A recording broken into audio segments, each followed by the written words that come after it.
O paranormal não vem para nossa realidade de maneira fácil, e algo grande está prestes a retornar. 5 assassinos são usados como cobaias em um ritual feito pela Ordo Realitas, para se infiltrarem no submundo ocultista, com o objetivo de descobrir mais sobre um ritual chamado de Hexatombe e suas escolhas e consequências. E provavelmente uma das obras que mais me impactou. Oi, eu sou a Sold e vim falar sobre os meus sentimentos sobre Hexatombe. Hexatombe é um RPG criado pelo Selbit, que é quem cria e mestra a história, cria cenários, obstáculos, entre outras coisas. E se você não sabe o que é um RPG de mesa, relaxa que eu te explico. RPG significa Role Playing Game. É basicamente um jogo de interpretação em que você cria uma história ou participa dela.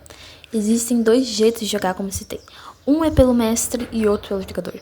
O mestre vai criar um universo com a história que os jogadores vão viver. E os jogadores são os protagonistas da história, basicamente. E os jogadores dessa história são Aguiar, Kemi, Labirinto, Jai e Dalmo.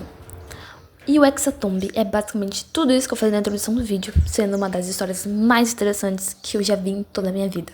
Faz exatamente 4 anos que eu conheço o RPG, que eu não fazia ideia do que era. Conheci ele por Segredo na Ilha, um spin-off, mesmo nunca tendo chegado um RPG na vida. Eu achei muito interessante uma história com diversos plots e segredos. E quando o Selbit anunciou um último spin-off depois de Sinais do Outro Lado, nesse ano, eu fiquei muito ansiosa, porque era o Selbit, um dos caras que eu mais admiro do mundo, anunciando uma nova temporada, uma nova história. Desde que lançou o primeiro EP de Hexatombe, eu me apaixonei no tema, me fazendo viciar e querer ver mais e mais episódios. Eu terminei de ver Hexatombe dia 27 de dezembro, no sábado, e eu saí chorando, muito, de soluçar, não só pelo final que tinha tido e pelas mortes, mas pelo o que eu senti com toda aquela história. Eu senti como se eu fosse um dos personagens, como se eu tivesse vivido todos aqueles momentos trágicos que eles viveram. Todo mundo se jogou de cabeça na história. E o Selbit, que era o mestre que entrava tão de cabeça nos NPCs quanto eles, mas eu acho que foi muito mais impactante que o mestre. Foi os personagens que foram criados. Cada jogador fez um trabalho incrível. Quanto entrou de cabeça no personagem, fazendo que o personagem ficasse interessante. A gente viu cada escolha decisiva que eles fizeram. E quando o personagem não estava bem, a gente sentia. Ele estava chorando, a gente chorava também. E é bizarro chorar pelos mesmos motivos, quando tudo aquilo apenas foi criado na nossa imaginação. Eu nunca tinha visto uma comunidade ajudar tantos novos players quanto essa, fazendo artes, memes e histórias que criavam para os personagens. Era uma forma deles ganhar algum tipo de personalidade a mais.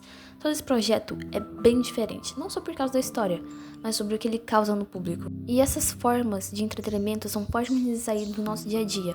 Quanto uma série, um filme, um vídeo, tanto faz. São formas da imaginação de esquecer e esfriar a cabeça. Mas em RPG é uma fuga bem diferente das outras, porque é como viver uma segunda vida.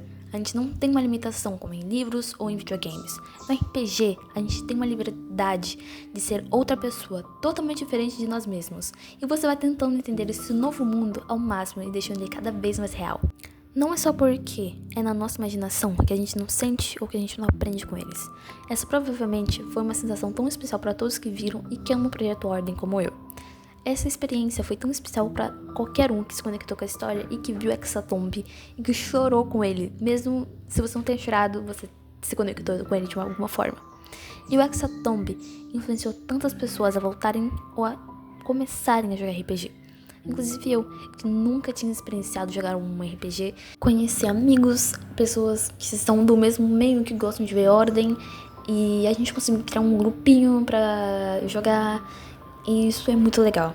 E em breve eu pretendo criar histórias pra poder fazer que vocês possam sorrir e ser felizes e esquecerem dos problemas que tem no nosso mundo e no nosso dia a dia. Espero que vocês tenham gostado do vídeo. Feliz ano novo pra todo mundo.